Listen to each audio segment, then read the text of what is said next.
British politics and comedy just collided in the most unexpected way, and the internet can't get enough of it. During a high-stakes EU meeting, Keir Starmer was confronted with an awkward question about his personal life, specifically his divorce. While political discussions usually focus on policy and governance, this moment took a personal turn that no one saw coming. And just when things couldn't get any more uncomfortable, Ricky Gervais, known for his razor-sharp humor and brutal honesty, entered the conversation in a way only he could. But what exactly happened? Did Starmer handle the situation well? And did Gervais really humiliate him on live TV? Let's break it all down. The controversy began during a public engagement in which Starmer, the leader of the Labour Party and a key figure in Britain's political landscape, was addressing questions related to the UK's relationship with the European Union. His position on Brexit and future EU negotiations have been a hot topic, with many seeking clarity on his approach.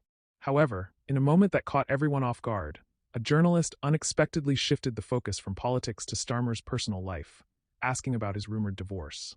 For a moment, there was silence. It's not often that personal matters become the subject of serious political discourse, especially during high-level discussions about international relations. Starmer, known for his composed and measured responses, looked momentarily caught off guard. His reaction was professional. He quickly brushed aside the question, emphasizing that his personal life had no bearing on his political commitments. But the internet doesn't forget, and within minutes, clips of the exchange began circulating on social media, sparking intense discussions. Enter Ricky Gervais. If there's one person who knows how to turn an awkward moment into headline-making commentary, it's him. Gervais, a master of observational humor and satirical wit, was quick to respond after the clip of Starmer's EU meeting began trending. During a live segment, he addressed the incident in a way that was both brutally honest and undeniably hilarious. Gervais began by mockingly expressing shock that a politician's personal life had become public interest, before sarcastically questioning whether Starmer would be negotiating Brexit terms or custody agreements. The audience erupted in laughter, but it didn't stop there. He then joked that politicians often talk about getting Britain back together, while struggling to keep their own relationships intact, a classic Gervais-style jab that left viewers both amused and stunned. But was it really humiliation?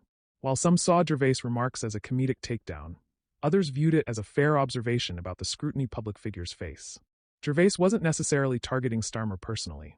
His humor has always been about exposing the absurdities of power, celebrity, and public perception. His remarks, while sharp, reflected a broader conversation about the relentless media attention politicians endure.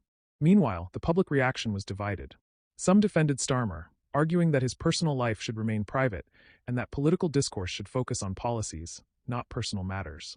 Others, however, saw humor in the situation, especially given how the moment contrasted with the usually serious tone of EU meetings.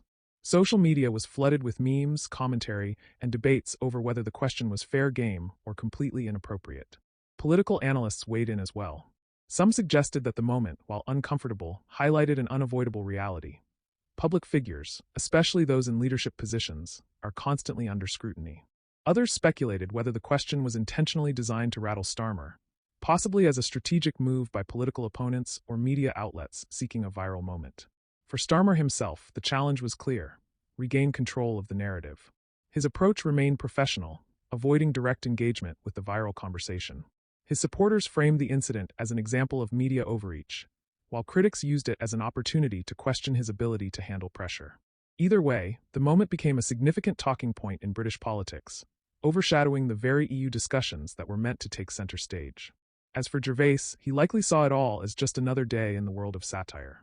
He thrives on controversy and has never shied away from calling out the absurdities of both politics and media culture. His comments, while cutting, were also a reflection of the entertainment landscape, where real-life events are constantly turned into viral content, whether politicians like it or not. In the end, the episode serves as a reminder of how unpredictable public life can be.